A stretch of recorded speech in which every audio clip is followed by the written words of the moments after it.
Yes, yes. As you can hear there, that Jimmy Carter is dead. I actually last week I predicted that he would live to the new year and croak in the new year,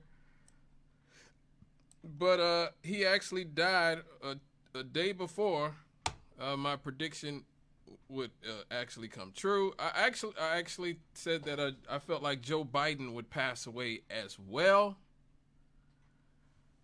So this is one of those things where it is I don't know what to say, in the sense that Jimmy Carter is probably he's the last president we had that wasn't a complete monster.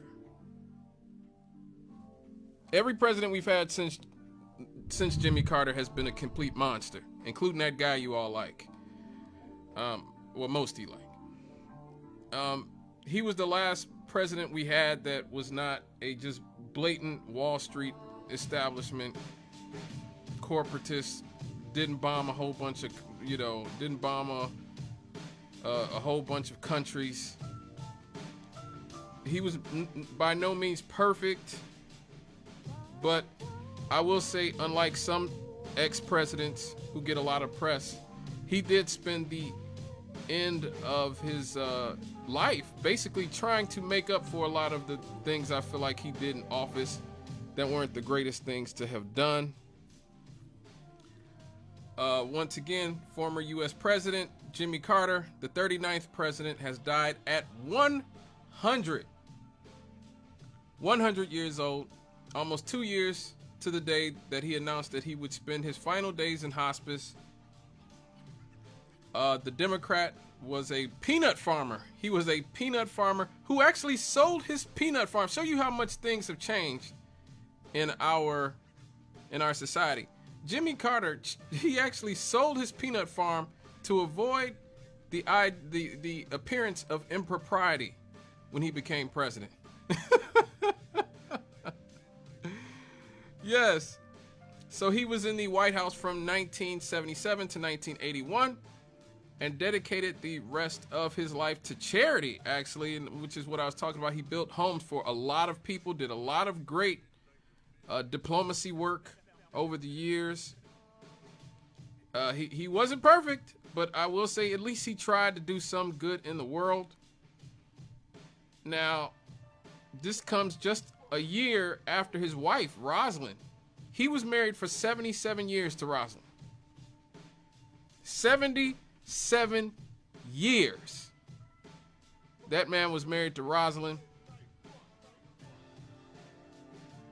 It's crazy that, it's almost like Jimmy Carter's passing symbolizes this sort of, it's the end of an era. It really is. It's the end of an era.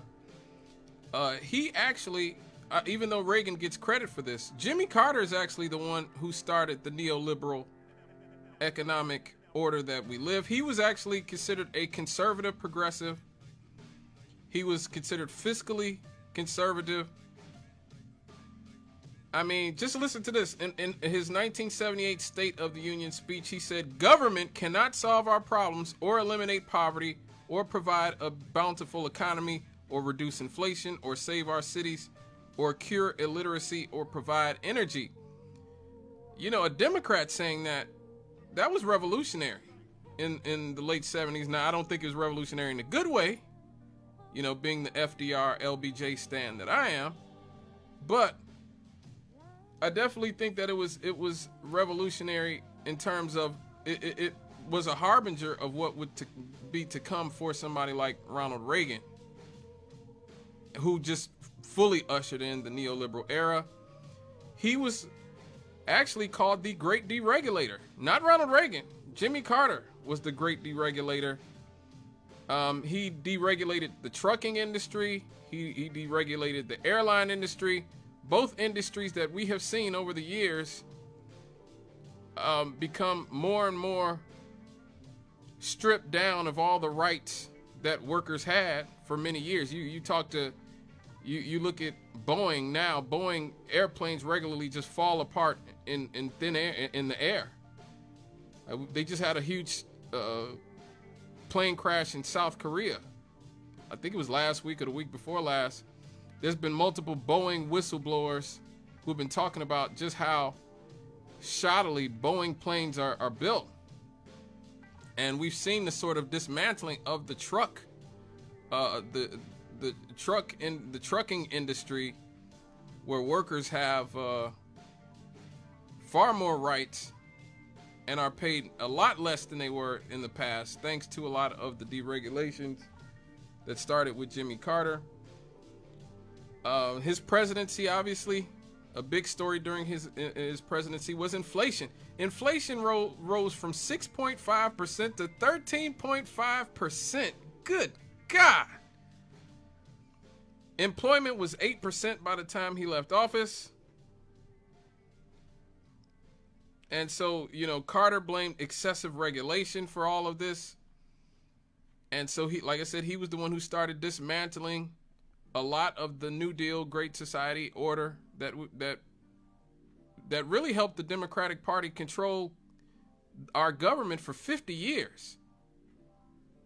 Our government basically was controlled by the Democratic Party from the 1930s FDR time up until Reagan. And it wasn't necessarily Reagan who started dismantling a lot of the great things that happened, to the point where now, look, when most people talk about the heyday of America, they talk about the 50s, the 60s. They talk about post-World War II America. Well, you know, that was the New Deal, Great Society era America that everybody wants to go back to. And Jimmy Carter was one of the first presidents who started dismantling that. He slowed enforcement of the Fairness Doctrine, which, again, judging by where our media is now, where people can get on TV and just lie, and there's very little pushback. But he did do some, he did do some good things, but internationally, he destabilized Jamaica because they had a leftist leader in Michael Manley. And so him and Zbigniew Brzezinski and the CIA flooded Jamaica with guns and drugs. So you want to know why Jamaica has a lot of the problems that it's had? A lot of that goes back to Jimmy Carter and they're wanting to undermine Michael Manley's government. He supported lifting sanctions on Rhodesia. He supported Sudarto, the brutal dictator Sudarto in Indonesia, who killed hundreds of thousands of people, like an extreme amount of people in a genocide in East Timor. He sent aid to the far-right El Salvadorian dictatorship. He backed the Khmer Rouge. So, I mean, I think there's this perception that Jimmy Carter is just this was really a man who was too nice to be president, and that he just did too many nice things. And that's not exactly true. When it came to playing the political game, that might be true, but he, like a lot of our other presidents, did have some blood on his hands as well. Now, like I said, he did do a lot of good things as well. He nearly eradicated guinea worm disease. There were over 1 million cases in 15 plus African countries in the 80s. And because of his programs, fewer than 10 cases were documented in 2024. So there were over 1 million cases in 15 plus African countries in the 80s. Now there's less than 10 on the whole continent in 2024. He had a lot to do with that. He built thousands and thousands of homes for people. He was a tireless advocate for peace around the world. Even when it came to criticizing the American government, very few Very few ex-presidents have ever been as honest about America's role in the world.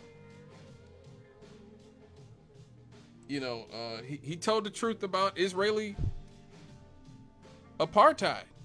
He did. He really told the truth about Israeli apartheid. When he I think this was back in 2007, he was asked about it, and he didn't mince words. The word apartheid is exactly accurate. You know, this is an area that's occupied by two powers. They're now completely separated.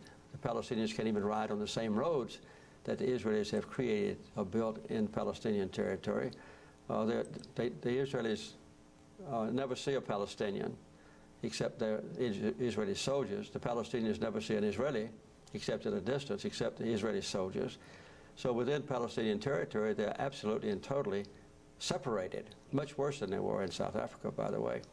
And the other thing is, the other definition of apartheid is one side dominates the other, and the Israelis completely dominate the life of the Palestinian people.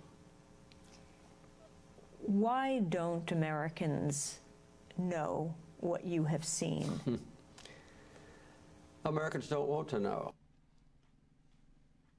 Yeah, so that's him on that's him in 2007 calling out Israeli apartheid. What's going on in Gaza? So he was ahead of the curve. Also, you know, before we go to break, I just want to play a piece of my favorite political speech of all time. I've always said it. This is my favorite political speech of all time. This is the Malaise speech, the famous Malaise speech that Jimmy Carter gave in 1979. I think it's hilarious. It's one of the few times, probably the only time, an American president has ever told the American public the truth about how awful a lot of them are. And of course they fired him. You can't tell the public the truth. We'll be right back after these to start the show. But rest in peace to Jimmy Carter. In a nation that was proud of hard work, strong families, close-knit communities, and our faith in God, too many of us now tend to worship self-indulgence and consumption. Human identity is no longer defined by what one does, but by what one owns. But we've discovered that owning things and consuming things does not satisfy our longing for meaning. We've learned that piling up material goods cannot fill the emptiness of lives which have no confidence or purpose. The symptoms of this crisis of the American spirit are all around us. For the first time in the history of our country, a majority of our people believe that the next 5 years will be worse than the past 5 years. 2/3 of our people do not even vote. The productivity of American workers is actually dropping. And the willingness of Americans to save for the future has fallen below that of all other people in the Western world. As you know, there is a growing disrespect for government and for churches and for schools, the news media, and other institutions. This is not a message of happiness or reassurance, but it is the truth, and it is a warning. He tried to warn us. Folks didn't listen, and they hired the great communicator in Ronnie, and here we are, 40 years later. We'll be right back after these. Start the show. Straight out of the cannon. We'll be right back after these.